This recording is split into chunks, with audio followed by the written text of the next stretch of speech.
Investors who are hoping for better returns this year may have to exercise some patience. Our feature guest today says markets may have a tricky path ahead. Joining us now with more, Michael O'Brien, Portfolio Manager at TD Asset Management. Michael, great to have you back with us. Obviously, this is last year. I don't even want to say the numbers. We just want to put it behind us as investors.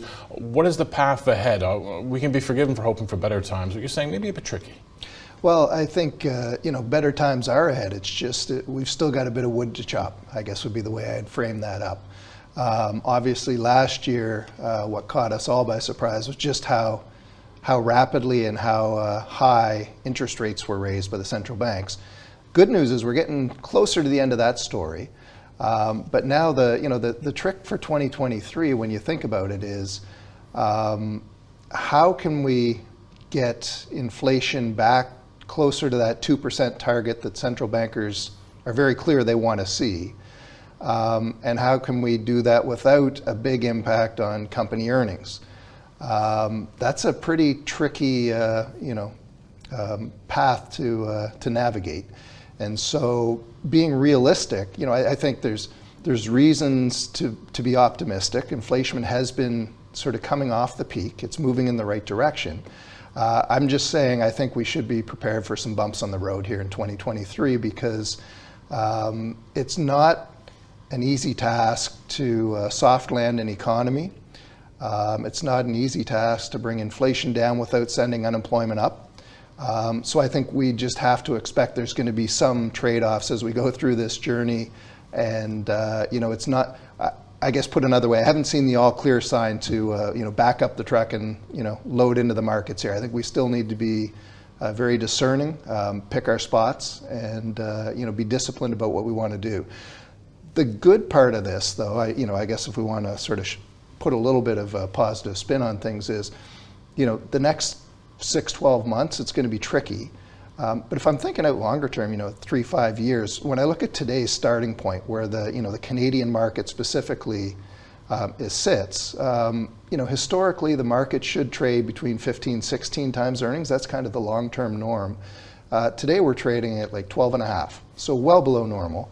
You think about the biggest part of our index, the banks is a great example. Historically they trade 11 to 12 times earnings. Today they're trading below 10.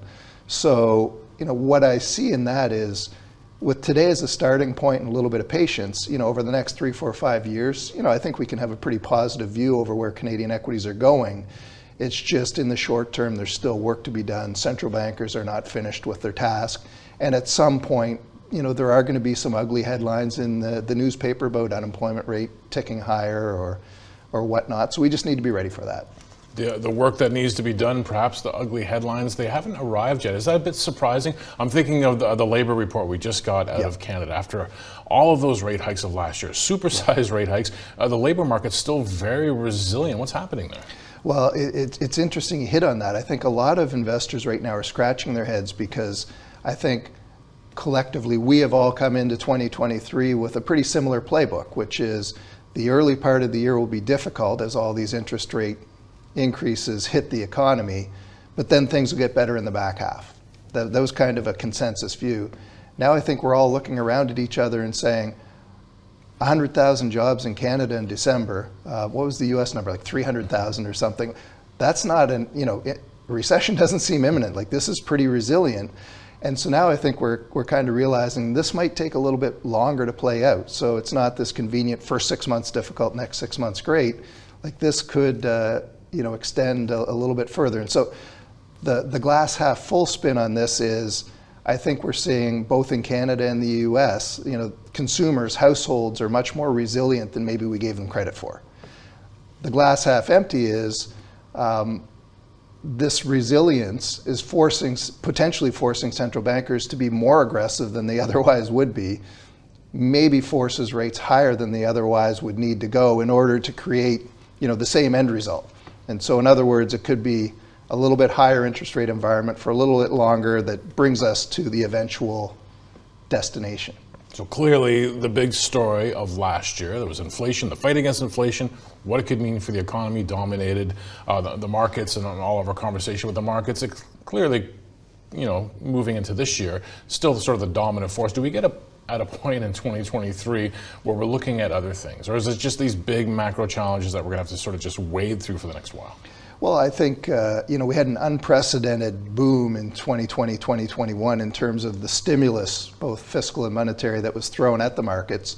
So I think it's only reasonable to think it's going to take more than just 9 or 12 months for that to dissipate. So I think there's still a little bit of payback to come.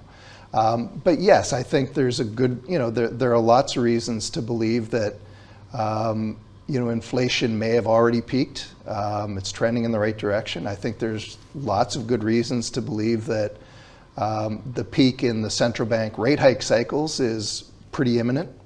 Maybe not too many more hikes to go. It's just, we aren't there yet. Once we get there, then there'll be a whole new set of, a new wall of worry to climb. But I think, for the short term, people are going to be glued to every inflation report. People are going to be glued to every comment out of a central banker's mouth, whether they're in Sweden or wherever they are. That's going to drive the market in the short term. But yeah, I think we can look forward to a new set of issues to worry about. Eventually. I was looking for a new set of things to celebrate, but yeah, there's always a set of issues to worry about. When you talk about being a tricky year, and it'll be sort of a tough one for investors, the sharp pencils, all that kind of stuff. How do you broadly play this kind of market? Is it about patience? Is it about not so much sitting on the sidelines, but picking your moments? Yeah, I think it's very much about picking your moments, and also just understanding what it is you're trying to accomplish.